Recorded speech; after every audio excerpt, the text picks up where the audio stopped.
ఓం శ్రీమాత్రే నమః. శ్రీ గురుభ్యో నమః. ఛానల్లోకి స్వాగతం అండి.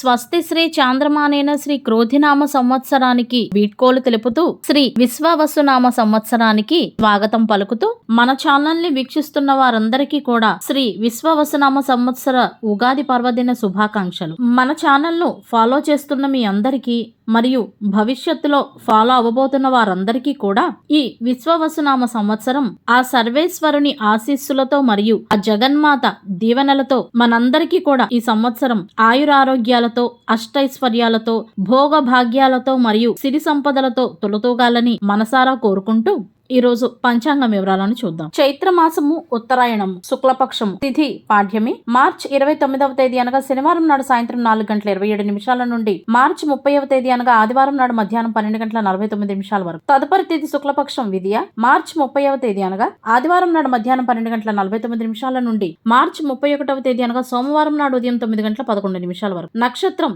రేవతి మార్చి 29వ తేదీ అనగా శనివారం నాడు సాయంత్రం 7:26 నుండి మార్చి 30వ తేదీ అనగా ఆదివారం నాడు సాయంత్రం 4:35 వరకు. తదుపరి నక్షత్రం అశ్విని మార్చి 30వ తేదీ అనగా ఆదివారం నాడు సాయంత్రం 4:35 నుండి మార్చి 31వ తేదీ అనగా సోమవారం నాడు మధ్యాహ్నం 1:45 వరకు. కరణం భవ మార్చి 29వ తేదీ అనగా శనివారం నాడు అర్ధరాత్రి 2:39 నుండి మార్చి 30వ తేదీ అనగా ఆదివారం నాడు మధ్యాహ్నం 12:49 వరకు. బాలవ మార్చి 30వ తేదీ అనగా ఆదివారం నాడు మధ్యాహ్నం 12:49 నుండి అదే రోజు రాత్రి 11 గంటల వరకు. కౌలవ మార్చి 30వ తేదీ అనగా ఆదివారం నాడు రాత్రి 11 గంటల నుండి మార్చి 31వ తేదీ అనగా సోమవారం నాడు ఉదయం 9:11 వరకు. రాహుకాలం సాయంత్రం 4:54 నుండి 6:25 వరకు.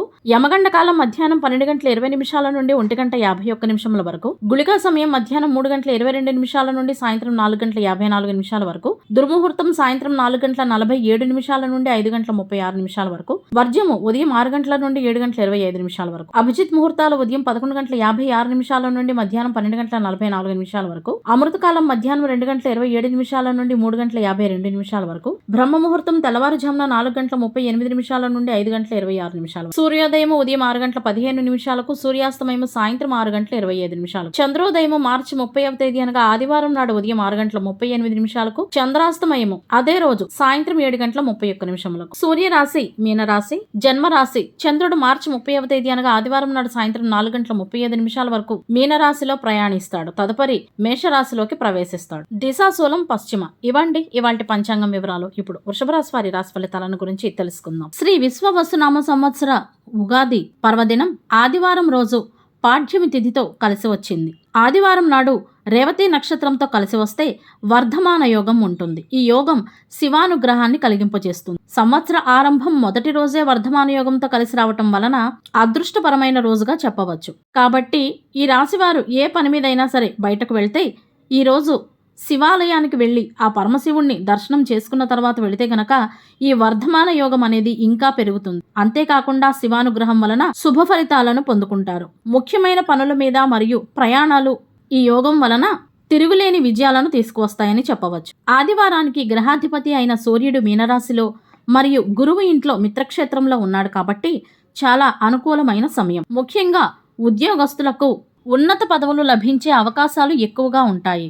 ఈ రాశి వారికి సంవత్సరం ఆదాయం 11 మరియు వ్యయం 5గా ఉంది. అనగా రాబడి ఎక్కువ, ఖర్చు తక్కువ. రాజపూజ్యం 1 మరియు అవమానం 3గా ఉంది. అంటే అభిమానించి ప్రేమించి ఆదరించేవారు తక్కువ, అవమానించి బాధ పెట్టి ఇబ్బంది పెట్టేవారు ఎక్కువ.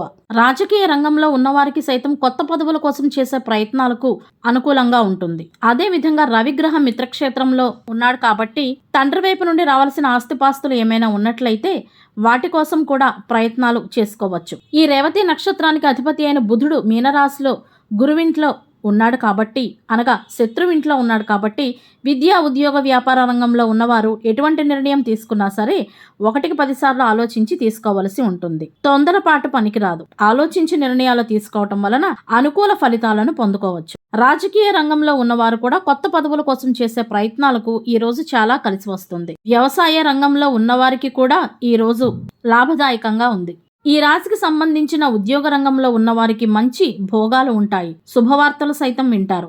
వ్యవహార జయం ఏర్పడుతుంది. ఏ కొత్త వ్యాపారాలు ప్రారంభించినా కూడా వాటిలో సంపూర్ణమైన విజయాలను అందిపుచ్చుకుంటారు. కృత్తికా నక్షత్రం 2, 3, 4 పాదాల్లో జన్మించిన వారు వృషభ రాశి కిందకు వస్తారు. వీరికి ఏప్రిల్, ఆగస్ట్, నవంబర్, డిసెంబర్ నెలలు 2026వ సంవత్సరంలో మొదటి నెల అయిన జనవరి నెల ఎక్కువ అదృష్టాన్ని తెచ్చే నెలలుగా చెప్పుకోవాలి. అదేవిధంగా ఈ సంవత్సరం అంతా కలిసి వచ్చే తేదీలు 3, 4, 5, 9. ఈ తేదీల్లో ముఖ్యమైన పనులు చేసుకుంటే ఈ రాశి వారికి అదృష్టం బాగా కలిసి వస్తుంది. కలిసి వచ్చే వారాలు బుధవారం, శుక్రవారం, శనివారం. ఈ వారాల్లో ముఖ్యమైన పనులు చేసుకోవచ్చు. రోహిణి నక్షత్రం 1, 2, 3, 4 పాదాల్లో జన్మించిన వారు ఏప్రిల్, మే, ఆగస్టు, సెప్టెంబర్, నవంబర్, డిసెంబర్ 2026వ సంవత్సరం జనవరి మాసం ఈ నెలల్లో ముఖ్యమైన పనులు చేసుకోవాలి. ఈ నెలలు వీరికి అదృష్టపరంగా బాగా కలిసి వస్తాయి. ఈ రాశిలో జన్మించినటువంటి మహిళలు ఈ సంవత్సరంలో తమ మనసుకు నచ్చిన వారిని వివాహం చేసుకునే అవకాశాలు కనపడుతున్నాయి. అవివాహితులైనటువంటి అమ్మాయిలు ఈ సంవత్సరం వారు కోరుకున్నటువంటి లక్షణాలు కలిగిన వరుడితో వివాహం చేసుకునే అవకాశాలు, గృహంలో శుభ కార్యక్రమాలు చేయగలుగుతారు. అదేవిధంగా అమ్మాయిలు ఉన్నత విద్యలు చదువుకోగలుగుతారు. విదేశాలకు సైతం ఉన్నత చదువుల కోసం వెళ్లే యోగం ఈ రాశి అమ్మాయిలకు ఈ సంవత్సరంలో ఉంది. అదేవిధంగా మంచి ఉద్యోగాలు లభించే అవకాశాలు సైతం కనపడుతున్నాయి. ధనాదాయం కూడా చాలా బాగుంటుంది. గృహానికి అవసరమైనటువంటి వస్తువులను సమకూర్చుకోగలుగుతారు. సాంఘిక సేవా కార్యక్రమాల ద్వారా పేరు తెచ్చుకునేటువంటి యోగం కూడా ఈ రాశి మహిళలకు ఉంది. ప్రజా సంక్షేమ కార్యక్రమాల్లో సైతం పాల్గొంటారు. కుటుంబంలో ఉన్న విభేదాలన్నీ తొలగిపోతాయి. కుటుంబ సౌఖ్యం ఉంటుంది. కుటుంబంలో సానుకూల వాతావరణం పెరుగుతుంది. కళాకారులకు సన్మానాలు, రివార్డులు లాంటివి జరిగే అవకాశాలు ఉన్నాయి. అదేవిధంగా కాంట్రాక్టర్లకు కూడా అనుకూల సమయంగా ఉంది. చిన్న చిన్న కాంట్రాక్టులు చేసే వారికి సైతం మంచి ధనలాభం ఉంటుంది. వ్యాపారస్తులకు ఈ సంవత్సరంలో ఊహించిన దానికంటే ఎక్కువ రెట్లు లాభాలు కలిగే సూచనలు కనపడుతున్నాయి. క్రీడాకారులకు, కళాకారులకు, సినిమా, టీవీ ఆర్టిస్టులకు కూడా మంచి ధనలాభం ఉంది. వ్యాపార రంగంలో చేనేత పరిశ్రమలు, వస్త్ర పరిశ్రమలు మరియు చిన్న చిన్న వ్యాపారాలు చేసే వారందరికీ కూడా చాలా లాభదాయకమైన సంవత్సరంగా ఉంది. గృహోపకరణ వస్తువుల వ్యాపారాలు చేసే వారికి సైతం బ్రహ్మాండంగా ఉంటుంది. రియల్ ఎస్టేట్ వ్యాపారంలో కోట్లు గడించేటువంటి అవకాశం కూడా కనిపిస్తుంది. వ్యాపారం ఏదైనప్పటికీ విశేషమైనటువంటి ధన లాభం అయితే ఉంటుంది. వ్యవసాయదారులకు పంటలు బాగా పండి ఎక్కువ లాభాలను పొందుతారు. అప్పులన్నీ తీర్చుకోగలుగుతారు. కొద్దిపాటి శ్రమతోనే వ్యవసాయ రంగంలో ఉన్నవారు మంచి లాభాలను పొందగలరు. విద్యార్థులకు సైతం ఈ సంవత్సరం చాలా బాగుంది. కాంపిటేటివ్ ఎగ్జామ్స్లో మంచి విజయాలను అందిపుచ్చుకునే అవకాశాలు ఉన్నాయి. విద్యారంగంలో ఉన్న ఈ రాశి వారికి ఈ సంవత్సరంలో అద్భుతమైన ఫలితాలు కనిపిస్తున్నాయి. ఈ రాశికి చెందిన విద్యార్థులు పరీక్షల్లో ఉన్నత శ్రేణిలో ఉత్తీర్ణులవుతారు. ఉన్నత చదువులు చదువుకునేటందుకు సైతం అవకాశాలు కలిసి వస్తాయి. పై చదువుల కోసం విదేశాలకు సైతం వెళ్ళగలుగుతారు.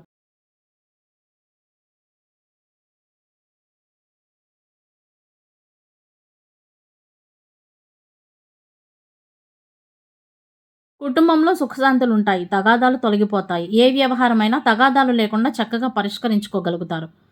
అన్ని రంగాల వారికి కూడా ఆదాయపరంగా మంచి పురోభివృద్ధి కనపడుతుంది. అనారోగ్య సమస్యలు తొలగిపోతాయి. స్థిరాస్తులు అభివృద్ధి చేస్తారు. స్థలాలు, పొలాలు, గృహం వంటి వాటిని కొనుక్కునేటువంటి యోగం కనిపిస్తుంది. బంగారు ఆభరణాలు కొనుగోలు చేస్తారు. తాకట్టులో ఉన్న బంగారాన్ని కూడా ఈ సంవత్సరం ఖచ్చితంగా విడిపించుకోగలుగుతారు. ధనలాభం ఉంటుంది. అంతేకాకుండా ఈ రాశి వారికి ఈ సంవత్సరం తమ మాటకు విలువ పెరుగుతుంది. సాంఘికంగా గౌరవ మర్యాదలు పెరుగుతాయి. కొత్త కార్యక్రమాలకు సైతం శ్రీకారం చుడతారు. కీర్తి ప్రతిష్టలు పెరుగుతాయి. చేసే ప్రతి పనిలో లాభం ఉంటుంది. అదే విధంగా విజయం చేకూరుతుంది. తలపెట్టే ప్రతి కొత్త కార్యక్రమాన్ని కూడా సులభంగా పూర్తి చేస్తారు. ఈ ఉగాది రోజు నుండి అనగా మార్చి మాసం 30వ తేదీ నుండి దశ తిరగడం ఈ రాశి వారికి ప్రారంభమవుతుంది.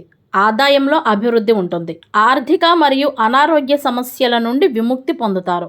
నిరుద్యోగులకు ఉద్యోగ అవకాశాలు లభిస్తాయి. చిన్న చిన్న ఉద్యోగాలు చేసుకునే వారికి మరింత మంచి ఉద్యోగంలో చేరేటందుకు చేసే ప్రయత్నాలు ఫలిస్తాయి. షేర్ మార్కెట్లో ఉన్న వారికి లాభాలు కలిసొస్తాయి. వృత్తి, వ్యాపార కార్యకలాపాల్లో లావాదేవీలు అధికమయ్యే అవకాశాలు ఉన్నాయి. సొంతింటి కల ఈ సంవత్సరం నెరవేరే అవకాశం చాలా ఎక్కువగానే ఉంది. లాభస్థానంలో శని ప్రవేశంతో ఆదాయం పెరుగుతుంది.